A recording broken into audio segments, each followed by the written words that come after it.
priest friend of mine, very entertainingly, said one time in jest, "God is going to punish you.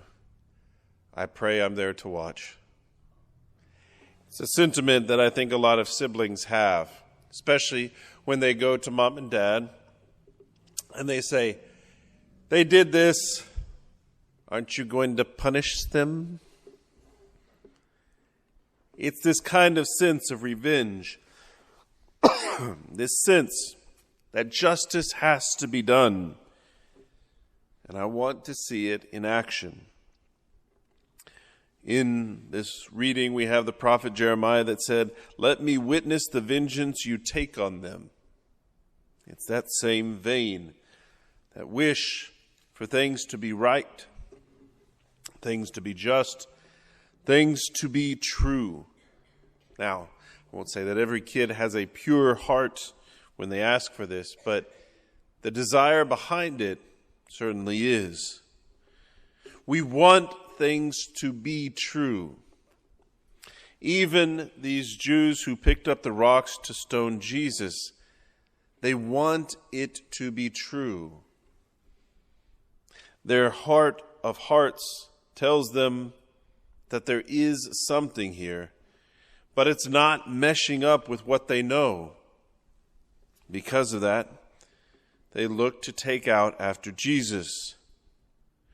And he says to them very frankly, "For which of my good works are you going to stone me?"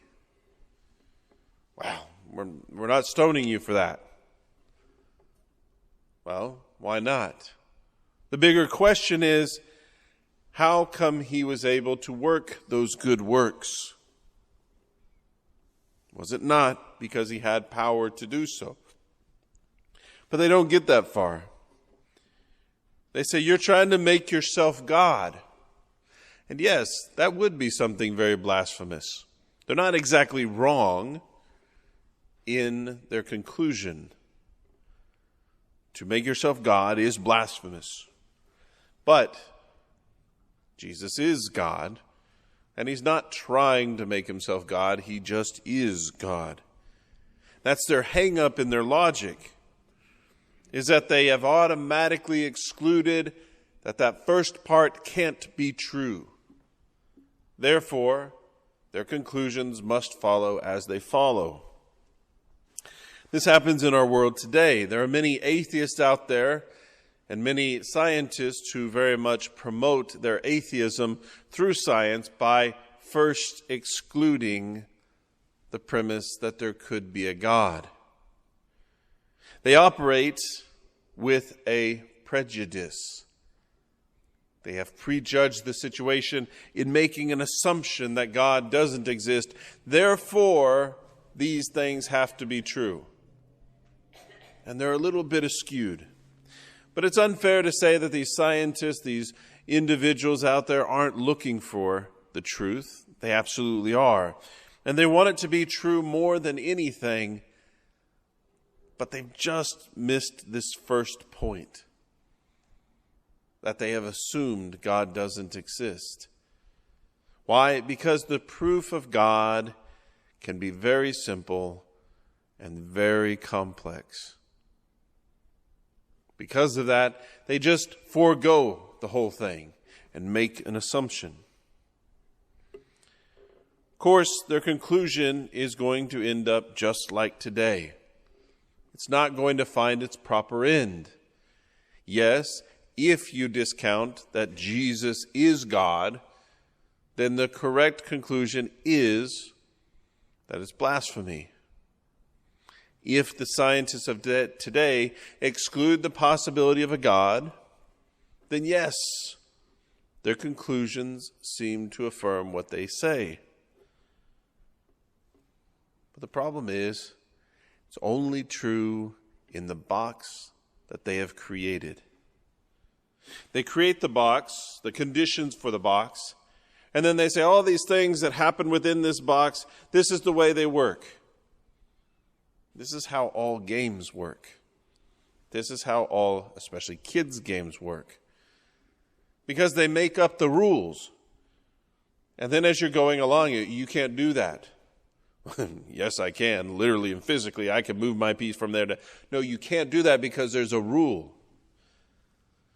Okay, what is the rule? What is the condition? And a good game has good mechanics, good conditions that work together to make something equitable. But those are only true for the rules of the game of the creator of the game. The creator of the game sets the rules. And so, operating within those, oftentimes, especially if it's well made, you can have a good time. Everybody knows the rules. Everybody learns the rules. And they can work those rules together, and they can come out to an equitable end. A game, fun, diversion. But those are not true then outside of that little box. They don't project beyond that. And this is the problem. The Jews have set up a little box for Jesus. Jesus, as long as you stay in this box, if you stay right here in just this way, we're okay with you. We like you. You're cool. You're good. Let's do this. And the moment that Jesus does not conform to their rules, their deciding, their presuppositions, those assumptions they have made, then all of a sudden they get upset, irate. Jesus, you're not following our rules. And they get very frustrated. So they pick up rocks and say, okay, if you're not going to follow the rules, then anarchy. Then the only thing that matters is might makes right. And we're going to stone you to death because you're different. You're outside. You will not comply. But Jesus is trying to communicate to them the outside of the box. That they are imprisoned in this way of thinking. They are imprisoned and locked into this space here, and there's so much more out there beyond this. He said, what you have is not wrong in this space, in this box, but there's so much more. He tries to invite them into it. He tries to help communicate this, show them the error of their ways, so that they might enter into something more, bigger, more impressive, more amazing.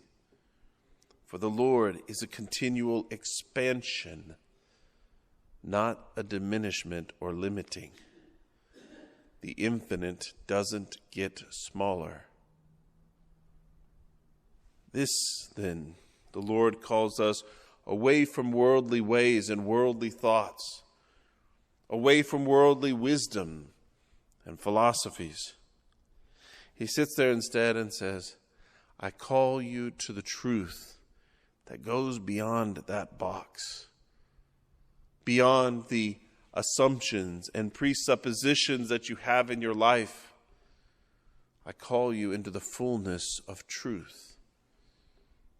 It can be a scary thing for us, an uncertain thing. After all, we know the rules of monopoly. That's not too difficult to handle. The rules of life are much, much more complicated. The rules of interpersonal relationships, much more complicated. Our relationship with God, much more complicated. So at least we think. And the Lord calls us away from this. It says, come, rest with me, follow me. I will lighten your load. I will give you rest. Come away with me. Unburden yourself from these things. Don't be bogged down. When he speaks about passing, that it is easier for a camel to pass through the eye of a needle than for a rich man to get into heaven, Both of these talk about being burdened. The rich man with his wealth, the camel with all of this extra baggage on. That to go through this gate in Jerusalem called the Eye of the Needle, it was a very small gate. You couldn't carry all this extra baggage. And so too the Lord is saying, put it down. You don't need it. Where we're going, it won't matter. You're carrying so much. Turn loose and trust me. But can we say those words? Jesus, I trust in you.